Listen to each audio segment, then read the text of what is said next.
The little girl suddenly realized that her father might be intellectually disabled. Daddy, did God mean for you to be like this?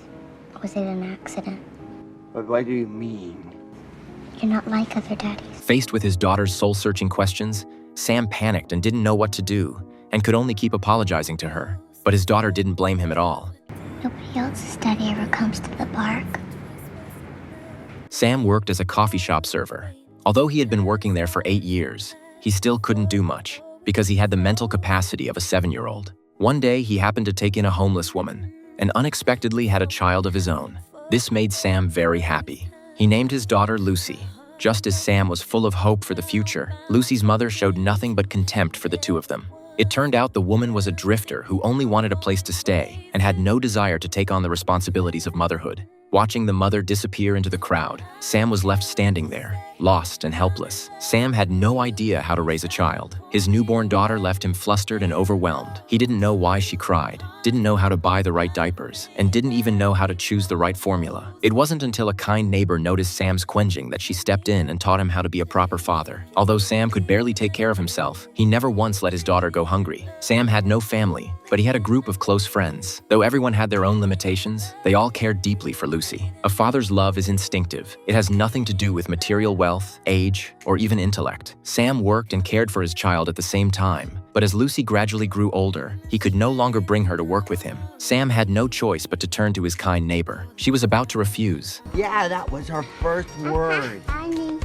But Lucy's very first word was her name, and that made it impossible for Annie to say no. And so Lucy grew up quickly and began to grow curious about the world around her. Lucy was also far smarter than most children. She always had many strange questions, and Sam would patiently answer every one of them. Although he wasn't as smart as other fathers, he gave his daughter everything that was beautiful in the world. Soon, Lucy was old enough to start school. Sam wanted to buy her a pair of shoes as a gift, but when it came time to pay, he realized he couldn't even afford one shoe. Yet his friends were still willing to pool all their money together, each contributing a little, until they had enough to buy the shoes. Lucy was surrounded by kind people. Although they had physical or mental limitations, their world was filled with joy and innocence. The kind shopkeeper gave each of them a balloon. The group looked just like the Beatles of old, striding carefree across the red and white striped crosswalk. They were like a bunch of children without a worry in the world. After starting school, Lucy became even smarter, but the textbooks grew more and more complex. Watching Sam struggle to read words aloud, Lucy saw her father's difficulty. She took out her old beginner books, though she had already heard them countless times because she didn't want to make things hard for Sam. Soon came the Halloween party, and Sam had a wonderful time, but this drew mockery from the other children. What's wrong with your father? Why is he acting like a retard?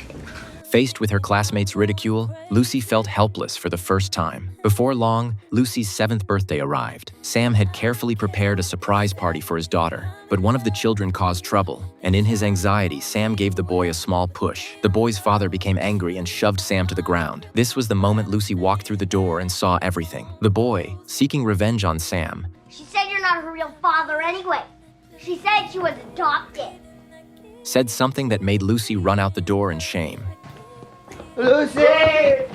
The whole scene was witnessed by people from Child Protective Services. They concluded that Sam was not capable of being a father and sought to take away his custody of Lucy, intending to place her with a foster family. Sam would only be allowed to visit Lucy twice a week, for 2 hours each visit. Sam couldn't understand any of it. Why should his daughter have to leave him? Why could he only see her twice a week? The first scheduled visit between Sam and Lucy soon arrived. The caseworker told Lucy the visit was almost over. You can leave if you want.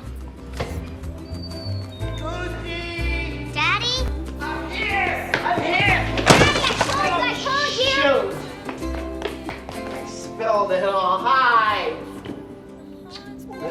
The eyes are the windows to the soul. Sam could see that his daughter had matured. You've grown. Bye. Yeah.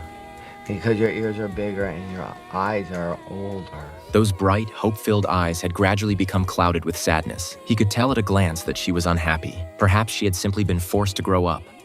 Did you hear that? I said I was sorry.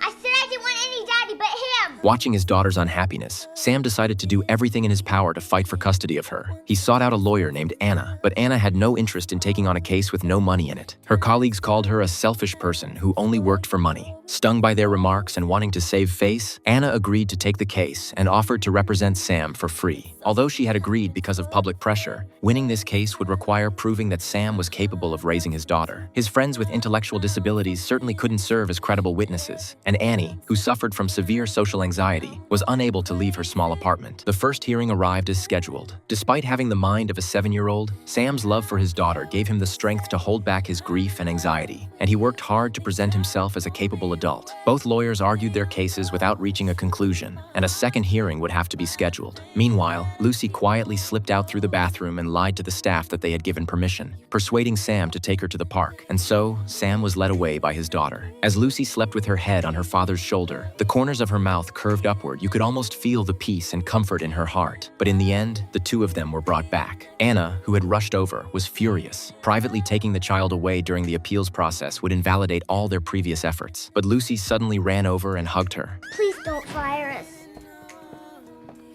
It was all my idea. The opposing lawyer told Lucy that her father lacked the ability to raise her. All you need is love. Sam could only press his lips to his daughter's image on the screen, and then the picture suddenly went dark, plunging him into panic as if his daughter had already left him. In his anguish, Sam wept at home, and the neighbor Annie watched it all from next door. The day of the hearing came quickly. The owner of the coffee shop, wanting to prove that Sam was capable of working, even said he would give Sam a raise. But this evidence alone was not enough to move the judge. Then Annie, who suffered from social anxiety, made her way to the courthouse on trembling legs. Annie argued that the children's opinions should be heard.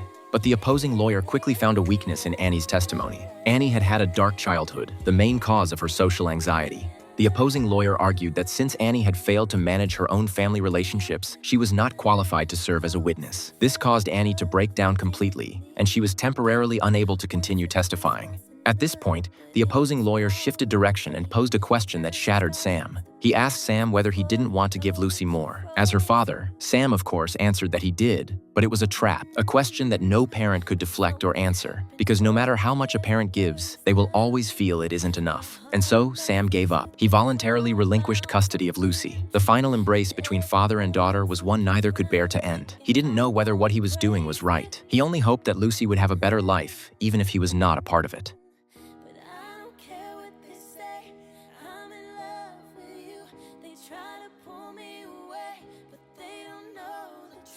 And so Sam and his daughter were separated completely. But Sam still missed Lucy deeply. He brought a bouquet of flowers and went quietly to see her, only to find that Lucy's foster family had filled her life with flowers already. Sam left in silence. In that moment, he felt as though Lucy no longer needed him. What Sam didn't know was that Lucy was also looking in the direction where he might appear, praying for him to show up. For a long while after that, Sam stopped visiting Lucy altogether. He locked himself in his room and folded paper cranes day and night, something Lucy had once loved to do. Anna set aside her work and came to help Sam find the strength to carry on. But Sam seemed not to hear her. Finally, unable to hold back any longer, Anna kicked the door open only to be stopped in her tracks by the wall of paper cranes before her eyes. Not everyone has the courage to start over, least of all someone with the mind of a 7-year-old. Yeah, but I tried hard. Try harder. No, but you don't know.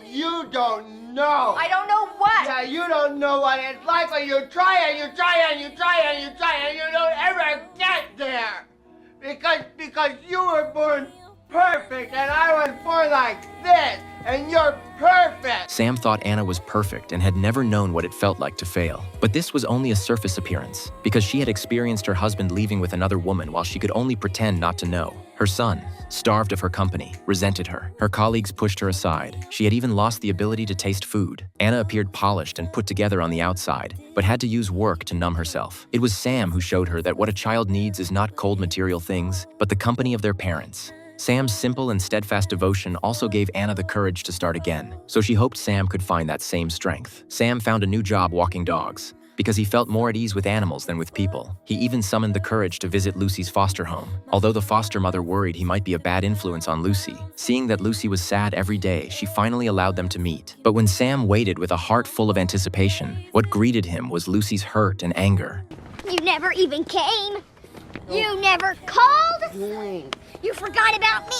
How could you forget me? No, I didn't forget you. I would never forget you. I hate you. Can you I not hate be? you. Can you not be mad at me for 1 second? Because I want to tell you one thing, okay? His daughter's accusations cut Sam to the core. He was sorry. He never meant to hurt Lucy's heart. From that point on, Sam arranged to run into Lucy on the street every day. This irritated the foster mother greatly. Father and daughter were like children who had done something wrong. They had to ask the foster mother's permission even to hug each other. Can I hug her bye-bye? Of course you can hug her. But the foster mother watched the bond between them closely. From Lucy's reactions, it was clear that Sam was not the kind of person who would mistreat a child. She even began to wonder whether the court had made a mistake. Because she missed him so much, Lucy would sneak out her window every night, wearing her pajamas, clutching her beloved stuffed bear, and make her way joyfully back to her real home. When Sam saw her, he felt both worried and overjoyed. Then, after Lucy had fallen asleep, he would carry her back to the foster home. The foster mother was deeply moved. She tried many ways to stop it, but that small figure kept appearing on the midnight streets, day after day. But now you hold me in the darkness, hold me till it hurts as you tell me that I'm alright, show me where the light In this silent act of protest, the foster mother was profoundly touched. And so, after countless nights, she personally brought Lucy back home. She had thought Lucy needed a comfortable room and a pile of expensive toys. But every day when Lucy woke up, all she wanted was to be by Sam's side. The outcome of the final hearing no longer mattered. And Lucy, held in the love of both Sam and the foster mother, began a brand new life.